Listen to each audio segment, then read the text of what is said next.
오늘도 시청해주셔서 감사합니다. 구독과 좋아요는 영상을 제작하는 데 큰 힘이 됩니다. 구독을 부탁드리겠습니다, 선생님.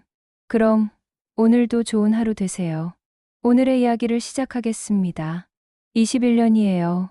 제가 한라산 등산 동호회 회장을 맡은 지 벌써 1년이 됐어요.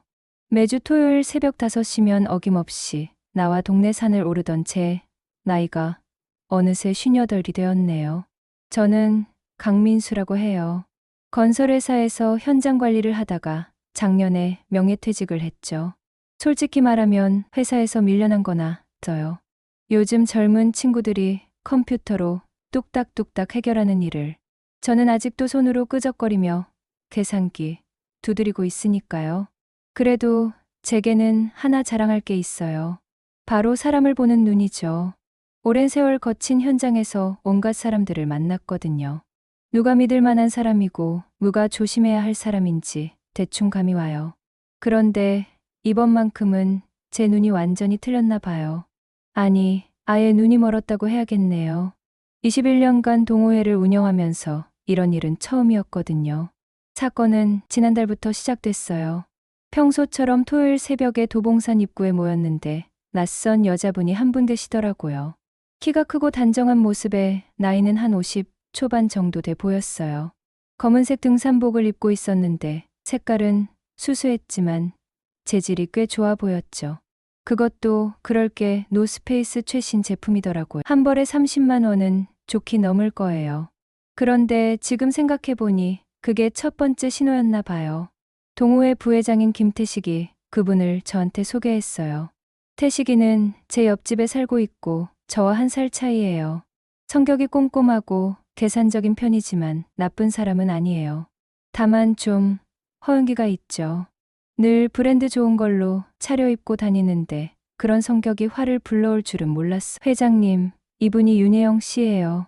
우리 동네로 이사 오신 분인데 등산 동호회 가입하고 싶다고 하시네요. 태식이가 저한테 소개하는데 뭔가 표정이 달랐어. 평소랑 다르게 좀 들뜬 것 같았거든요. 눈도 반짝반짝 빛나고 말이에요. 처음 보는 표정이었는데 그때는 단순히 새로운 회원이 생겨서 좋아하는 건가 보다 했어요. 윤혜영이라고 하시는 그 여자분이 저한테 정중하게 인사했어요. 안녕하세요. 회장님이시죠? 윤혜영이라고 해요. 이렇게 갑자기 찾아와서 죄송해요. 아니에요. 환영해요. 그런데 등산 경험이 있으세요? 네. 전에 살던 곳에서 관악산을 자주 올랐어요. 남편을 3년 전에 여의고 나서는 뜸했지만요. 목소리도 차분하고 말투도 교양 있어 보였어요. 그런데 뭔가 슬픈 기운이 있었죠. 과부의 서러움이랄까요.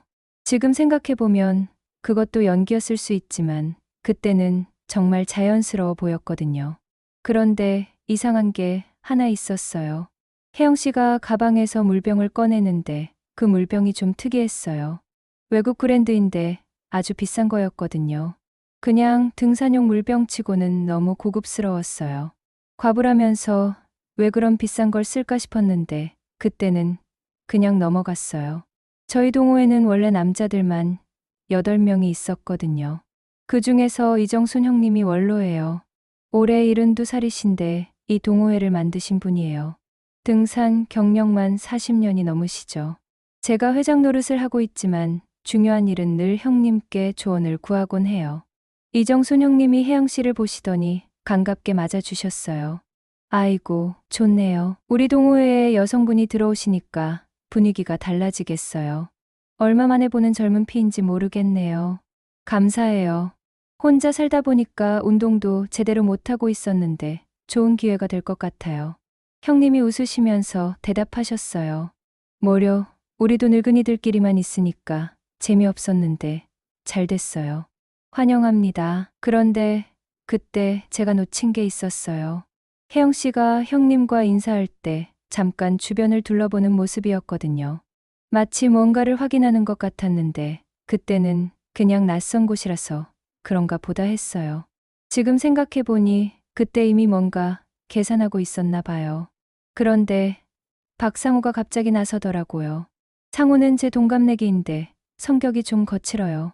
건설업체를 운영하고 있는데 돈은 저보다 많이 벌죠. 평소에 저를 좀 무시하는 경향이 있어요.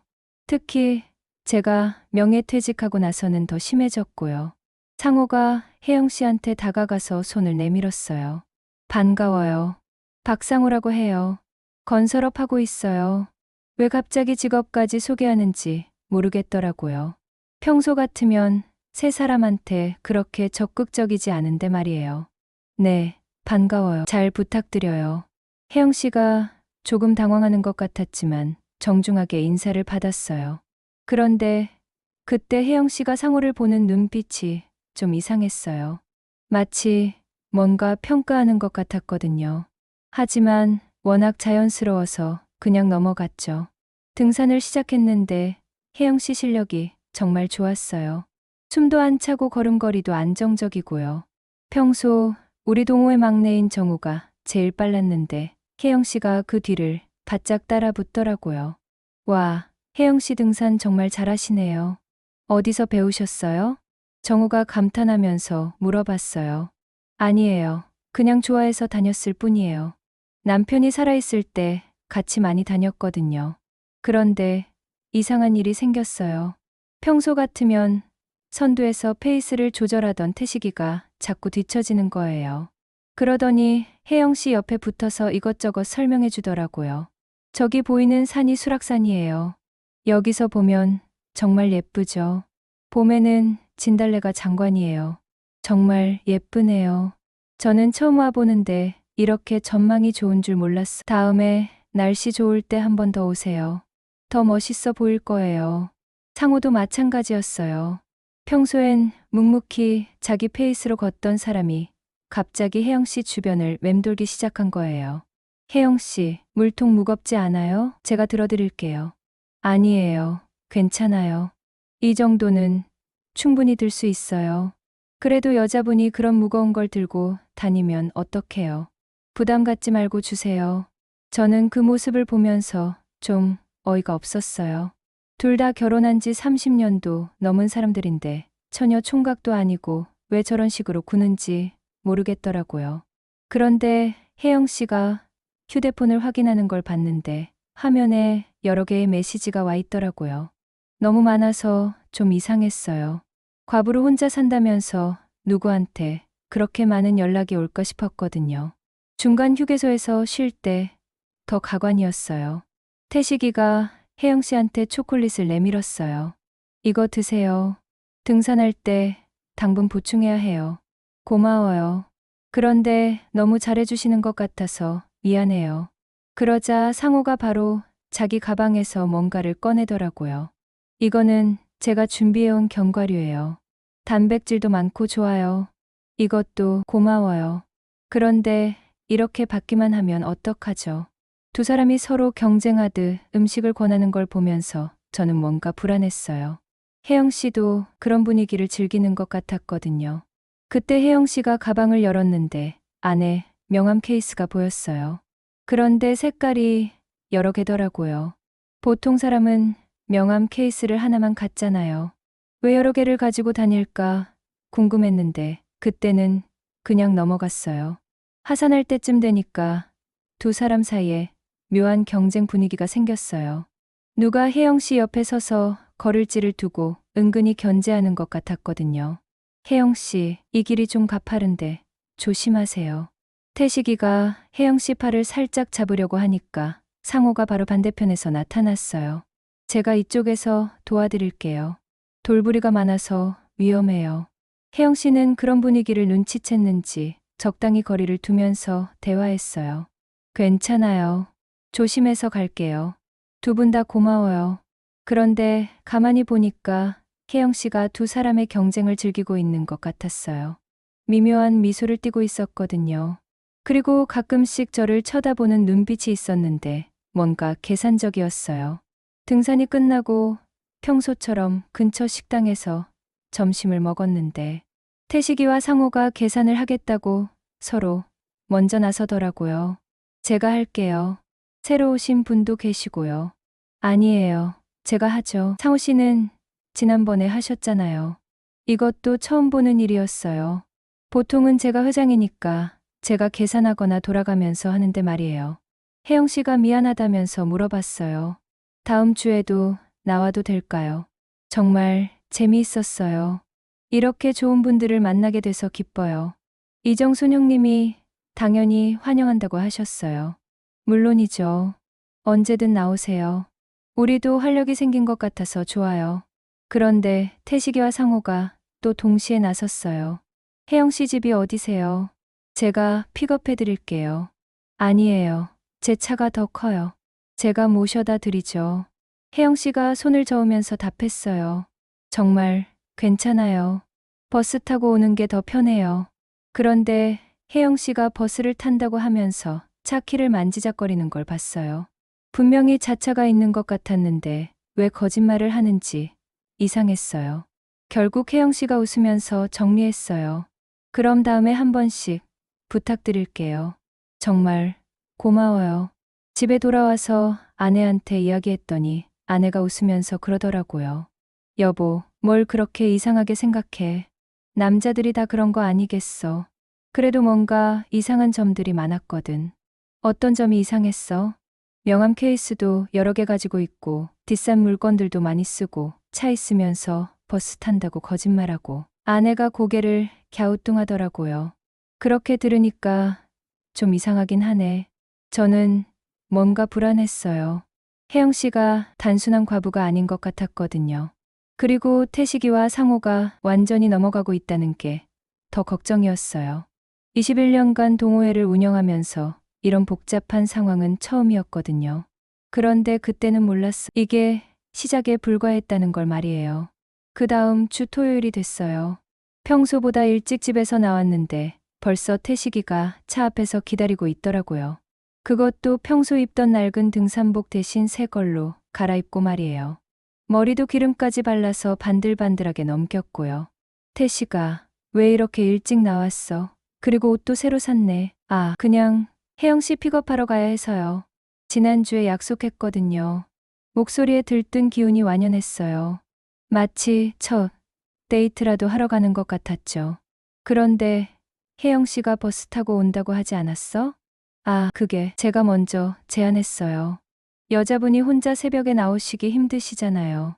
태식이가 어색하게 웃으면서 대답했는데 뭔가 숨기는 게 있어 보였어요. 도봉산 입구에 도착해보니 상호도 벌써 와 있었어요.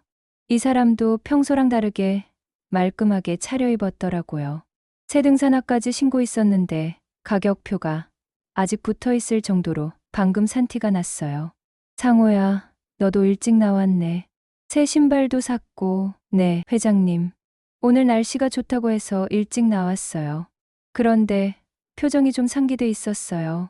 태식이가 혜영 씨를 픽업한다는 걸 알고 있는 것 같았거든요. 두 사람 사이에 묘한 긴장감이 흘렀어요. 태식이가 혜영 씨와 함께 나타났을 때 더 놀라운 일이 벌어졌어요. 혜영 씨가 완전히 다른 사람처럼 보였거든요. 지난주보다 화장을 진하게 하고 몸에 딱 맞는 하얀색 등산복을 입고 있었어요. 그리고 향수 냄새도 났고요. 상고가 바로 다가갔어요. 혜영 씨, 안녕하세요. 정말 예쁘게 하고 나오셨네요. 손까지 잡으면서 인사하더라고요. 태식이 표정이 확 굳어지는 게 보였어요. 네, 안녕하세요. 태식 씨가 친절하게 모셔다 주셔서 편했어요. 혜영 씨가 대답하는데 태식이를 쳐다보면서 미소를 지었어요. 상호가 그걸 보고 질투하는 표정을 짓더라고요. 저도 모셔다 드릴 수 있었는데요. 왜 말씀 안 하셨어요?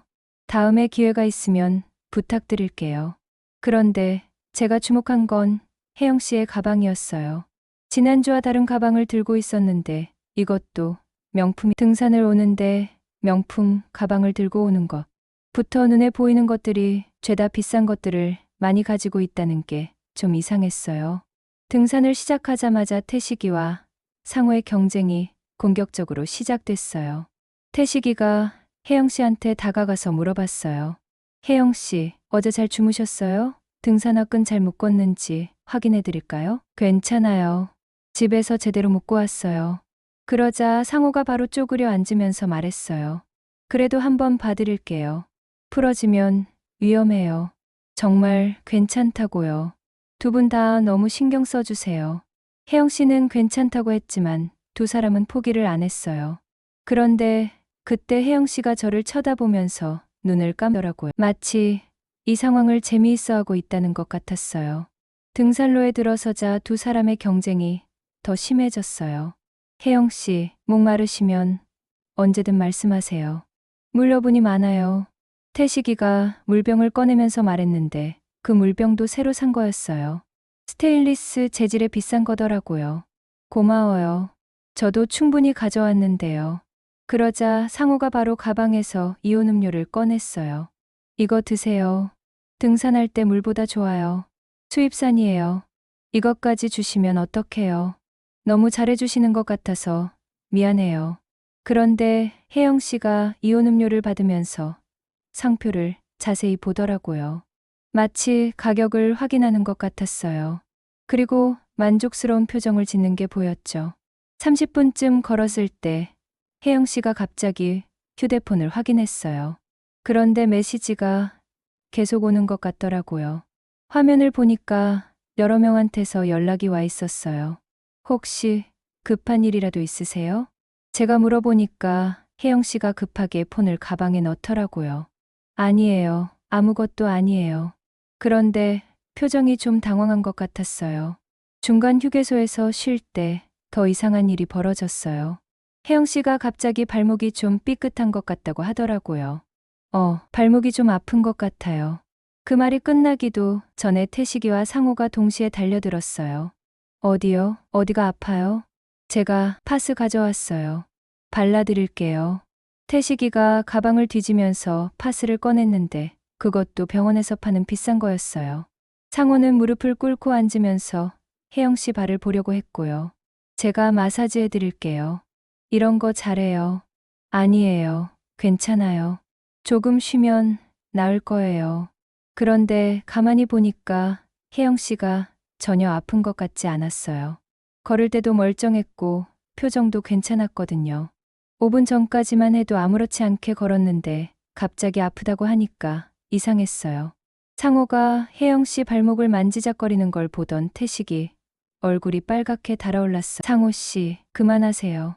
제가 테이핑 해드릴게요. 뭐려, 마사지가 더 효과적이에요. 여자분 발을 함부로 만지면 어떡해요? 함부로가 뭐예요? 도와드리는 건데요. 두 사람이 서로 밀치고 당기는 걸 보던 혜영 씨가 갑자기 일어나면서 말했어요. 아, 많이 좋아졌어요. 정말 고마워요. 그리고는 멀쩡하게 걸어가더라고요. 아까 그 아픈 기색이 어디 갔는지 모르겠더라고요. 그때 저는 확신했어요. 혜영 씨가 일부러 연기를 한 거라고 말이에요. 점심시간에 더 결정적인 단서를 발견했어요. 평소 같으면 각자 준비해온 도시락을 먹는데 태식이가 혜영 씨한테 샌드위치를 권했어요. 혜영 씨, 이거 드세요. 집에서 아내가 정성스럽게 만들었어요. 고마워요. 그런데 저도 김밥 가져왔는데요. 그런데 제가 아는 태식이 아내는 요리를 잘 못해요. 맨날 배달음식만 시켜 먹는 집인데 갑자기 샌드위치를 만들었다고요. 분명히 어디서 사온 거였어요. 상호도 지지 않고 자기 가방에서 딸기를 꺼냈어요. 이거 드세요. 백화점에서 샀어요. 한 팩에 3만 원짜리예요. 혜영 씨가 딸기를 받으면서 말했어요. 너무 비싼 걸로 사오셨네요. 이렇게까지 하실 필요 없는데요. 뭐려, 이 정도는 아무것도 아니에요.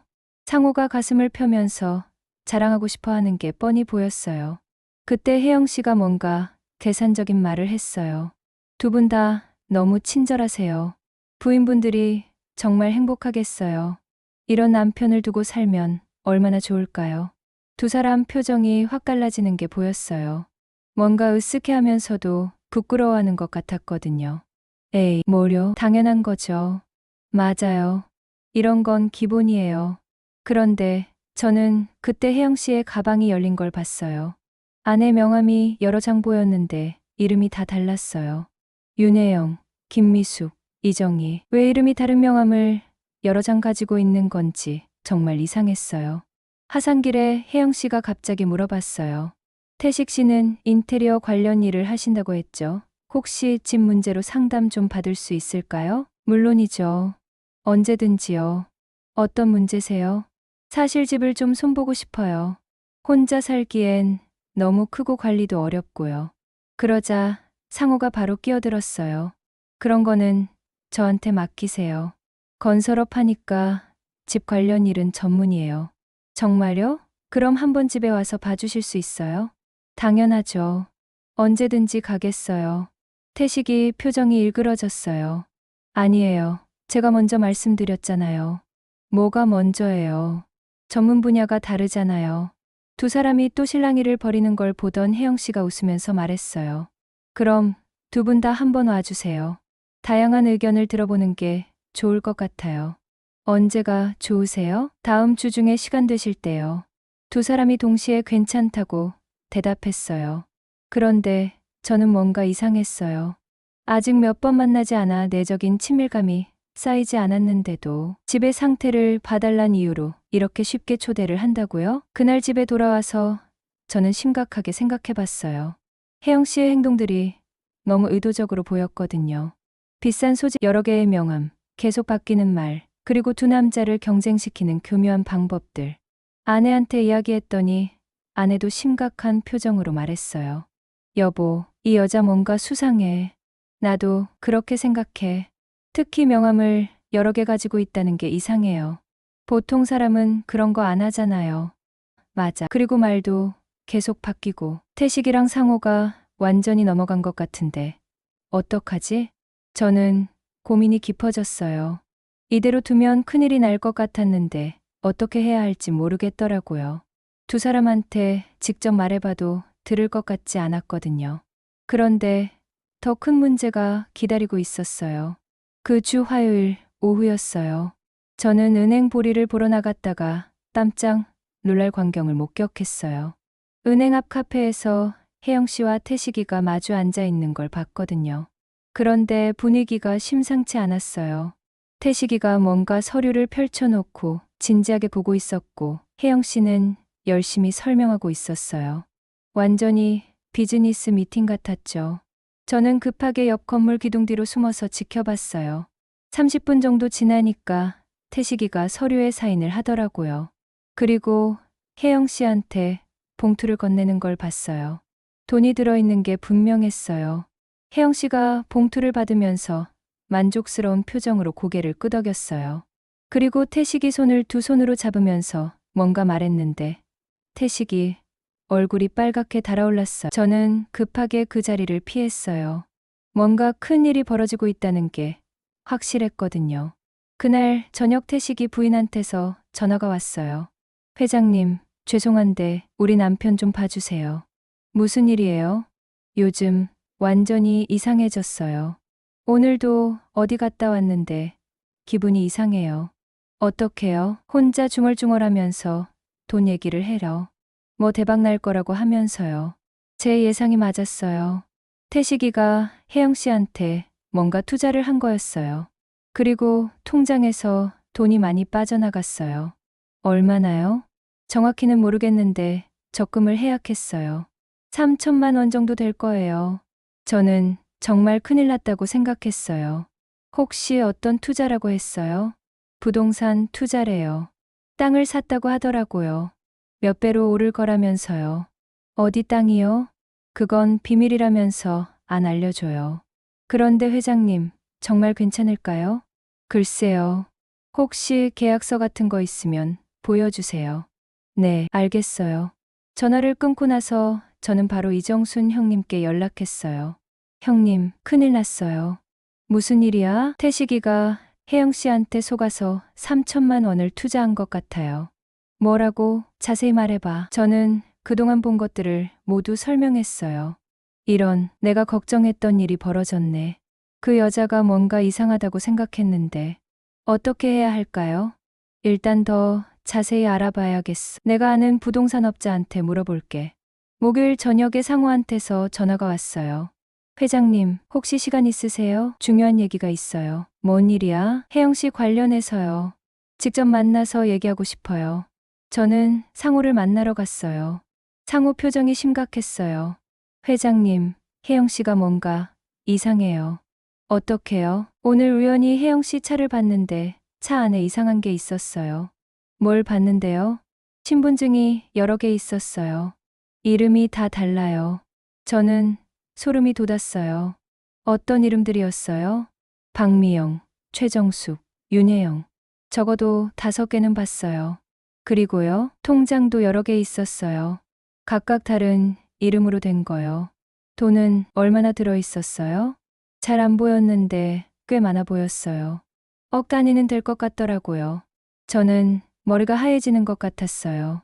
그럼 혜영 씨가, 네, 아마 사기꾼일 거예요. 그것도 전문적으로 하는. 태식이가 벌써 돈을 줬는데 어떡하죠? 그게 문제예요. 태식이한테 말해도 안 믿을 거예요. 금요일에 이정순 형님한테서 연락이 왔어요. 민수야, 정말 큰일이야. 뭔 일이에요? 내가 아는 부동산 업자한테 윤혜영이란 사람에 대해 물어봤거든. 그런 사람 없어. 부동산 업계에 윤혜영이란 사람은 등록되어 있지 않아. 그럼 가짜 이름이야. 그리고 더 심각한 건 비슷한 수법의 사기 사건이 최근에 여러 건 있었다는 거야. 어떤 수법이요? 중년 남성들 상대로 부동산 투자 사기를 치는 거야. 특히 등산이나 골프 동호회에 들어가서 친해진 다음에 투자를 권하는 방식이래. 저는 온몸에 소름이 돋았어요. 그럼 우리만 당한 게 아니라는 얘기네요. 그런 것 같아. 그리고 더 무서운 건 혼자 하는 게 아니라 조직적으로 한다는 거야. 조직이요? 여러 명이 팀을 이뤄서 체계적으로 사기를 친다는 얘기야. 정보도 미리 수집하고 타깃도 정해서 접근하고, 그럼 우리 정보도 미리 알고 있었다는 거네요. 그럴 가능성이 높아. 태식이가 명예퇴직금 받았다는 것도 알고 있었을 거야. 토요일이 됐어요. 저는 일찍 나가서 태식이를 기다렸어요. 평소보다 30분 늦게 나타난 태식이는 완전히 다른 사람이 된 것 같았어요. 표정이 어둡고 초조해 보였거든요. 눈 밑에는 다크서클이 생겼고 얼굴도 야위어 보였어요. 태식아, 괜찮아? 얼굴이 안 좋아 보이는데. 네, 괜찮아요. 그냥 요즘 잠을 못 자서 그래요. 하지만 목소리가 떨리고 있었어요. 상우가 나타났을 때 중요한 이야기를 했어요. 태식아, 어제 혜영 씨한테서 연락 왔어? 나한테도 투자 제안을 했거든. 좋은 땅이 있다면서. 태식이 얼굴이 확 변했어요. 뭐라고요? 경기도에 개발 예정지가 있다는데 지금 투자하면 몇 배로 오른다고 해. 그럼 투자했어요? 아직 안 했어. 좀 이상해서. 태식이가 안도하는 표정을 짓더라고요. 그런데 동시에 뭔가 질투하는 듯한 표정도 보였어요. 왜 이상하다고 생각하세요? 나한테만 특별히 알려준다는 식으로 말하더라고. 그런데 태식이한테도 똑같이 말했을 것 같아서. 태식이가 당황하면서 말했어요. 저한테는 다른 땅이라고 했는데요. 화성시요. 나한테도 화성시라고 했는데. 두 사람이 서로 쳐다보는 순간 뭔가 이상하다는 걸 깨달은 것 같았어요. 혜영 씨가 나타났을 때 저는 더욱 확신했어요. 이 사람이 정말로 전문 사기꾼이라는 걸 말이에요. 평소와 달리 화장을 연하게 하고 수수한 옷을 입고 왔거든요. 마치 순수한 과부를 연기하려는 것 같았어요. 안녕하세요, 회장님. 오늘은 날씨가 좀 흐리네요. 네, 안녕하세요. 그런데 혜영 씨가 태식이를 보는 눈빛이 달라져 있었어요. 좀 더 친밀하고 소유욕이 있어 보였거든요. 등산을 시작하자마자 혜영 씨가 상우한테 다가갔어요. 상우 씨, 어제 말씀드린 투자건 생각해 보셨어요? 아직 좀 더 생각해 보고 있어요. 너무 오래 생각하시면 기회를 놓쳐요. 이런 땅은 금방 팔려요. 그 말을 들은 태식이가 갑자기 끼어들었어요. 혜영 씨, 그 땅이 어디에 있는 거예요? 저도 투자한 땅이랑 같은 곳인가 싶어서요. 혜영 씨 표정이 순간 굳었어요. 분명히 당황한 것 같았거든요. 아, 다른 곳이에요. 제가 여러 곳을 알아보고 있거든요. 어디인지 정확히 알 수 있을까요? 상호가 물어봤어요. 경기도 화성시예요. 곧 지하철이 연장될 예정이라서. 그런데 태식이가 갑자기 소리쳤어요. 그럼 제가 투자한 곳하고 같은 곳이잖아요. 뭐요? 상호가 놀라면서 물어봤어요. 저도 화성 씨 땅에 투자했거든요. 주소까지 똑같아요. 혜영 씨 얼굴이 창백해졌어요. 그럴 리가요. 제가 말한 곳은 아니에요. 분명히 같은 곳이에요. 그때 저는 결정적인 질문을 던졌어요. 혜영 씨, 혹시 같은 땅을 두 사람한테 따로따로 판 거 아니에요? 아니에요. 그럴 리가 없어요. 하지만 혜영 씨 목소리에 확신이 없었어요. 상호가 갑자기 휴대폰을 꺼냈어요. 그럼 지금 그 땅이 정말 있는지 확인해 볼까요? 등기부도 검색해보고. 그럴 필요 없어요. 혜영 씨가 급하게 말렸지만 상호는 이미 검색을 시작했어요. 5분 후에 충격적인 결과가 나왔어요. 이상해요. 이 주소에는 아무것도 없어요. 그냥 논이에요. 태식이가 얼굴이 하얘지면서 물어봤어요. 뭐라고요? 개발 예정지도 아니고 그냥 일반 농지예요. 그것도 매물로 나와 있지도 않고요. 그 순간 산중턱에서 정적이 흘렀어요. 모든 게 명확해진 거였어요. 혜영 씨가 존재하지 않는 땅으로 사기를 친 거였거든요. 혜영 씨가 더 이상 변명할 수 없다는 표정을 지었어요. 그런데 그때 혜영 씨가 뜻밖의 말을 했어요. 알았어요. 사실 제가 속인 거 맞아요. 하지만 저는 이제 시작일 뿐이라는 걸 알고 있었어요. 혜영 씨의 정체는 우리가 생각했던 것보다 훨씬 더 복잡하고 위험한 것이었거든요. 혜영 씨가 속였다고 인정하자 태식이가 가장 먼저 반응했어요. 그럼 정말 사기친 거예요? 네. 죄송해요. 혜영 씨가 고개를 숙였지만 저는 뭔가 이상했어요. 너무 쉽게 포기하는 것 같았거든요. 진짜 사기꾼이라면 끝까지 발뺌을 하거나 도망갈 텐데 말이에요. 상호가 화를 내면서 소리쳤어요. 그럼 우리를 처음부터 속인 거네요? 죄송해요. 정말 죄송해요. 그때 저는 결정적인 질문을 던졌어요. 혜영 씨, 혹시 혼자서 하는 거예요? 아니면 다른 사람들과 같이 하는 거예요? 혜영 씨가 순간 당황하는 표정을 지었어요. 뭔 말씀이세요? 같은 수법으로 다른 사람들도 속이고 있는 거 아니에요? 그러자 혜영 씨가 급하게 부인했어요. 아니에요. 저 혼자 한 거예요. 하지만 목소리에 떨림이 있었어요. 상호가 갑자기 혜영 씨 가방을 가리키면서 말했어요. 그럼 왜 신분증을 여러 개 가지고 있어요? 뭐요? 어제 우연히 봤는데 차 안에 다른 이름의 신분증이 여러 개 있었어요. 혜영 씨 얼굴이 완전히 하얗게 변했어요. 그건 박미영, 최정숙, 윤혜영. 적어도 5개는 봤어요. 태식이가 충격받은 표정으로 물어봤어요. 그럼 혜영 씨라는 이름도 가짜예요? 아니에요. 진짜 이름이에요. 그럼 다른 이름들은 뭐예요? 혜영 씨가 더 이상 변명할 수 없다는 듯한 표정을 지었어요. 알았어요. 사실 저는 조직에서 일해요. 조직이요? 네. 부동산 투자 사기를 전문으로 하는 팀이 있어요. 저는 소름이 돋았어요. 그럼 혼자 한 게 아니라는 얘기네요. 네. 여러 명이 함께 일해요. 저는 그 중에서 타깃에게 접근하는 역할을 해요. 상호가 떨리는 목소리로 물어봤어요. 그럼 우리만 속인 게 아니라는 거네요. 죄송해요. 지금도 다른 지역에서 같은 일을 하고 있는 사람들이 있어요. 태식이가 절망적인 표정으로 말했어요. 몇 명이나 되는데요? 정확히는 전국적으로 한 번에 10여 명 정도를 상대로 해요. 그 말을 들은 순간 모든 사람들이 나를 잃었어요. 우리만 당한 게 아니라 전국에서 동시에 벌어지고 있는 조직적인 범죄였던 거예요. 이정순 형님이 화를 내셨어요. 이런 못된 년이, 그럼 우리 정보도 미리 알고 있었다는 거야? 네. 죄송해요. 태식 씨가 명예퇴직금을 받았다는 것도 알고 있었고, 상호 씨가 건설업으로 돈이 있다는 것도 알고 있었어요. 어떻게 알았어? 저희는 정보를 수집하는 사람들이 따로 있어요. 은행 직원이나 동사무소 직원 중에 협력하는 사람들이 있어서 저는 정말 무서웠어요.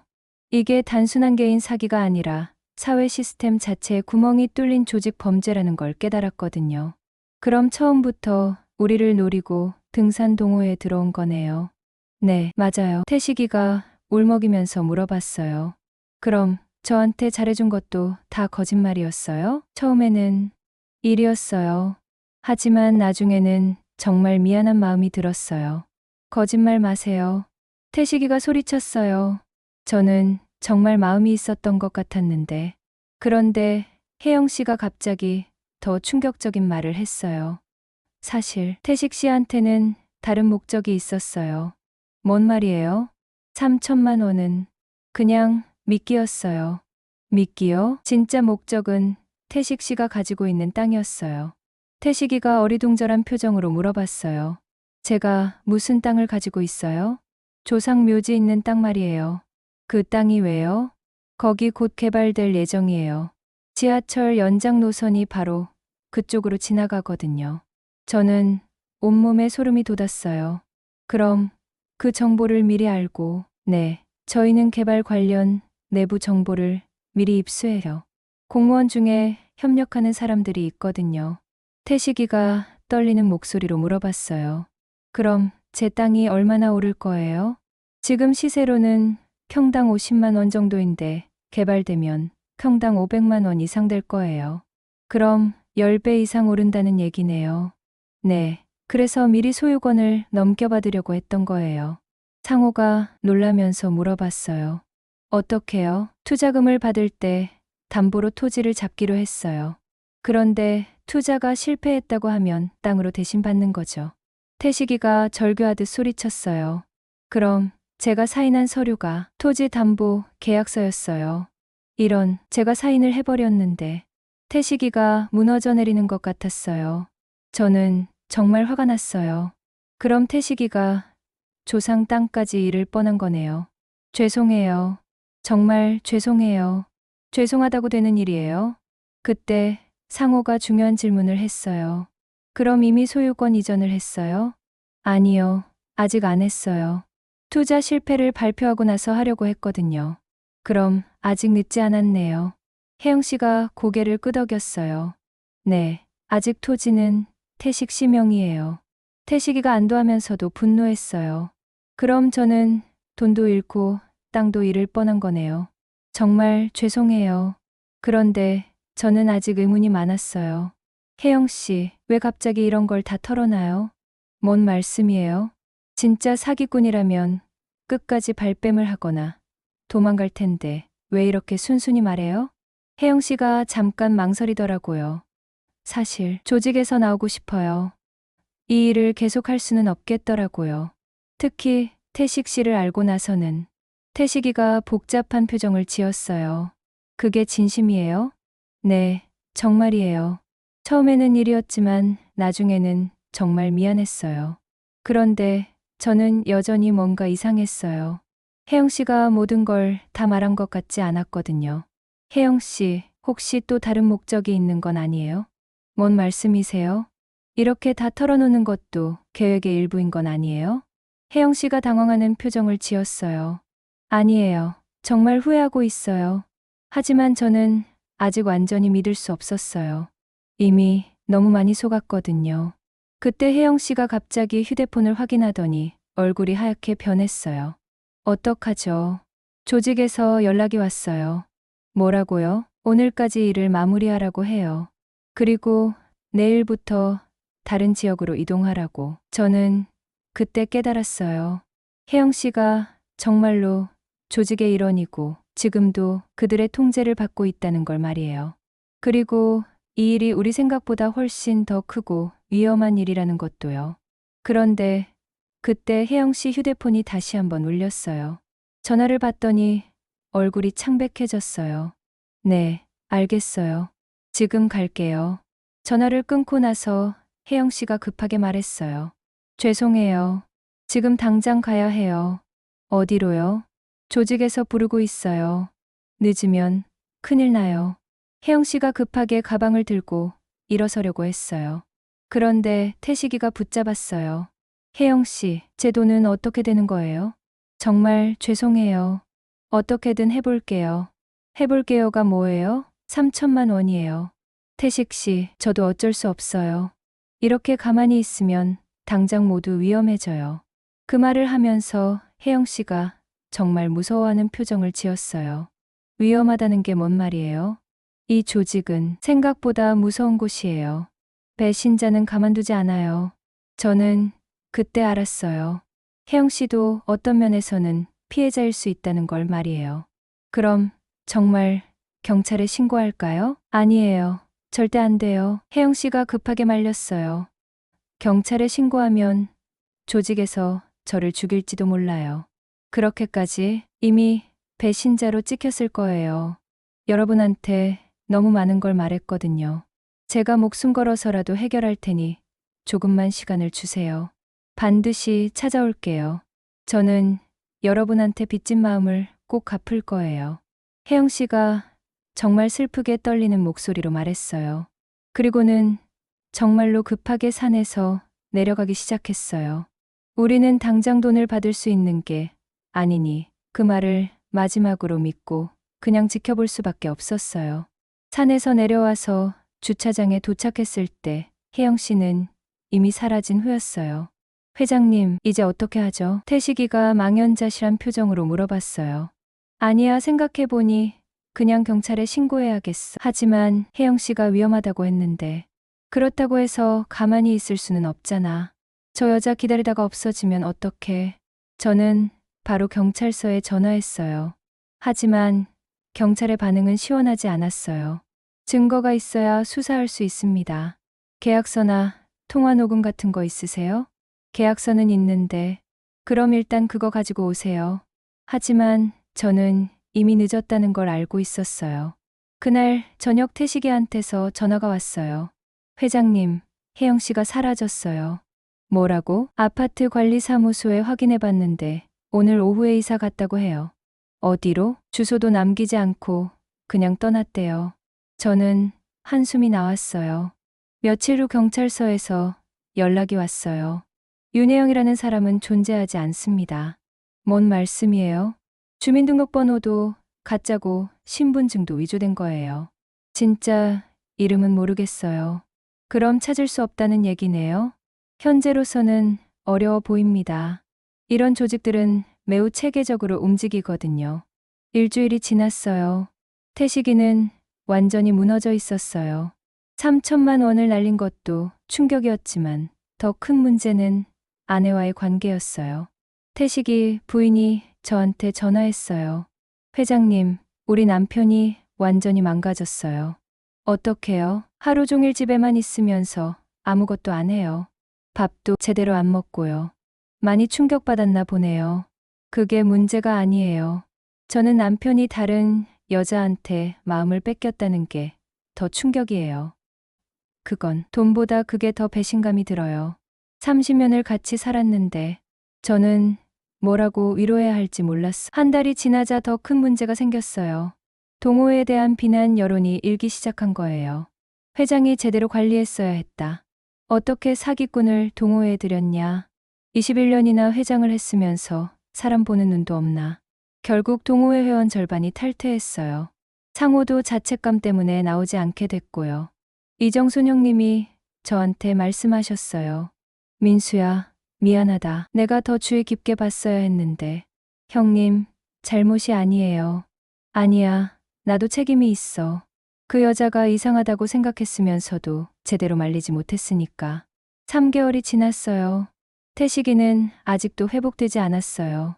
부부 상담을 받고 있다고 했지만 쉽지 않아 보였어요. 상호는 사업에만 몰두하면서 사람들과의 만남을 피하고 있었어요. 자기도 속을 뻔했다는 죄책감 때문인 것 같았어요. 저는 동호회 회장직을 사퇴했어요. 21년간 이어온 자리였지만 이 일에 책임을 져야 한다고 생각했거든요. 6개월이 지난 어느 날 놀라운 소식을 들었어요. 이정순 형님이 저한테 전화하셨거든요. 민수야, 큰일이야. 뭔 일이에요? 혜영이랑 똑같은 여자가 부산 등산 동호회에 나타났다는 얘기를 들었어. 뭐라고요? 이름은 다르지만 수법이 똑같아. 과부라고 하면서 등산 동호회에 들어와서 중년 남성들 꼬시고 있다는데. 정말요? 내 친구가 부산에 사는데 똑같은 일이 벌어지고 있다는 거야. 저는 소름이 돋았어요. 혜영 씨가 아직도 같은 일을 하고 있다는 얘기였거든요. 그 이후로도 비슷한 소식들이 들려왔어요. 대구에서, 광주에서, 대전에서 똑같은 수법의 사기 사건들이 계속 일어나고 있었어요. 저는 이제 알았어요. 이 일이 단순히 끝난 게 아니라는 걸 말이에요. 어딘가에서 또 다른 태식이들이 같은 피해를 당하고 있을 거라는 걸 말이에요. 1년이 지난 지금 태식이는 조금씩 회복되고 있어요. 아직 완전하지는 않지만 아내와의 관계도 조금씩 좋아지고 있다고 해요. 동호회는 5명만 남아서 작게 운영하고 있어요.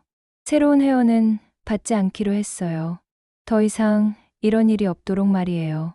저는 요즘 인터넷에 글을 올리고 있어요.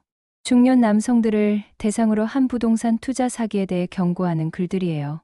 제가 겪은 일을 자세히 써서 다른 사람들이 똑같은 피해를 당하지 않도록 하려고요. 하지만 아직도 가끔 불안해요. 혹시 우리가 만나는 새로운 사람들 중에 또 다른 혜영 씨가 있는 건 아닐까 하는 생각이 들거든요. 오랜 세월 현장에서 키운 사람 보는 눈도 결국 완벽하지 않다는 걸 깨달았어요. 그리고 이 세상에는 우리가 상상하지 못할 만큼 교묘하고 조직적인 악들이 있다는 것도요. 지금도 어딘가에서 혜영 씨 같은 사람이 또 다른 등산 동호회에 나타나고 있을지도 몰라요. 그리고 새로운 피해자들이 생기고 있을지도 모르고요. 그런 생각을 하면 잠이 안 와요.